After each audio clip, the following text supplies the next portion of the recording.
Hi, my name is Lindsay and I work as a physiotherapist in the community respiratory team. As part of my job, I help people to improve their mobility, strength and range of movement. For people with COPD, this can also help to improve breathlessness, exercise tolerance and confidence. If this is not addressed, these symptoms can gradually get worse over time, making it more difficult to complete everyday tasks. In this video, I will demonstrate some simple chair-based exercises. Your physio may have already demonstrated these exercises to you and provided you with a personalised programme, advising you on which exercises are safe for you to complete. This will include advice on how many repetitions to do and how often you should complete your personalised programme. This video may act as a reminder of technique for those who have completed these exercises before. However, if you have not been assessed for a home exercise programme and feel that your fitness levels have deteriorated, you should discuss this further with your GP or respiratory specialist who can refer you for an assessment. When it comes to exercising with COPD, it is really important to understand the Borg Scale. This is a scale of breathlessness or perceived exertion, often used to promote safe exercising for those people with breathing difficulties. This scale runs from 0, where your breathing is at rest, causing you no difficulty at all. It then progresses up to number 10, where your breathing difficulty would be at its absolute greatest. Number 3 is a level of breathlessness that you should be aiming for. It is a safe level to exert yourself to, and it allows your body to feel the benefits of exercise. However, it is still controlled and keeps your breathing in a manageable zone. At this stage of 3 out of 10, you should be able to speak comfortably, feel in control and not feel like you are gasping for air. Remember that every day is different, so using the Borg Scale with your exercise programme will help you to vary your exercise, depending on how you feel. You should expect to get breathless when you're exercising.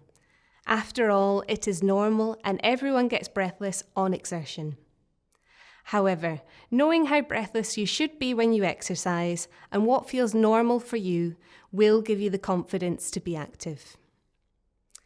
Your physio will be able to give you more detailed advice on how many repetitions to do of each exercise in relation to the Borg Scale and your breathing. I will now demonstrate a couple of repetitions of each exercise, which will help ensure that you have the correct technique. Make sure that you are sat up in a supportive chair with your hips as far back as possible and your legs fully supported. So the first exercise that we're going to do is a very simple one called shoulder rolls. We're going to do these exercises forwards and backwards. So the first one we're going to do is lifting the shoulders up, forwards and down into a nice circular motion.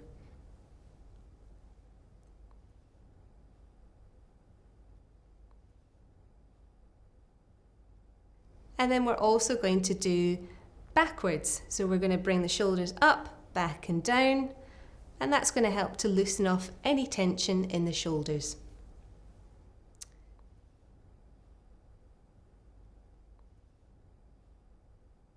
So that was shoulder rolls. We're going to move on to trunk twists.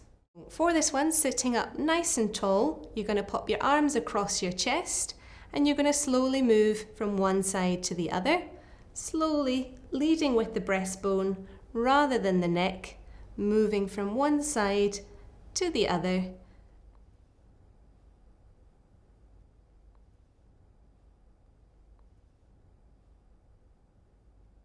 And if you feel able to hold it for a few seconds, return to centre and to the other side for a few seconds before returning back to centre. Now we're going to move on to arm curls. So for this one, bringing your palms up towards the ceiling, rolling your shoulders backwards, and then you're going to bring your hands to your shoulders, and then as much as possible, reaching up as far as you feel able to, up to the ceiling and back down to your shoulders. Again, reaching up to the ceiling and back down making sure you don't feel any discomfort when you do these exercises. We're now going to move on to marching in the chair. For this exercise, you may want to squeeze your tummy muscles slightly. This works the core muscles. Then holding on to the armrest of the chair for a bit more support, you're then going to slowly bring up your knee up towards the ceiling and back down again. Doing this on the other side in a nice and slow controlled manner, and gently squeezing your tummy muscles as you do each one of these exercises. So the next exercise is knee extensions, or basically straightening of the knee.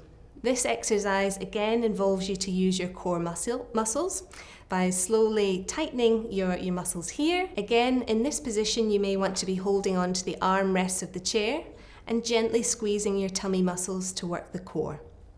Make sure that your leg is fully supported. If not, shift yourself back in the chair or put a small towel underneath your knee. In this position, you're going to straighten your leg out in front of you. If you can, pull your toes towards you and you will feel more of a tension in the front of the thigh. Hold that for a few seconds before bringing that back down to the floor. Repeat that on the other side, so straightening the leg out in front of you, pull the toes back towards you and feel that tension in the front of your thigh. Bringing that leg back slowly down. So the final exercise that we're going to do today is heel and toe taps, a very simple exercise and great for circulation in the ankles and range of movement. So very simply, tapping your toe onto the floor and then alternating with the heel.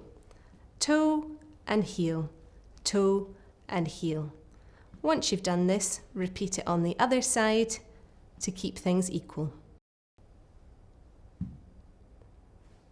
So that concludes the exercises in this video. I hope you have found that helpful. And remember, these exercises should be enjoyable and easy for you to do. However, if you do find any difficulty with them or if they are causing you any pain or discomfort, please speak to your physiotherapist. Thank you.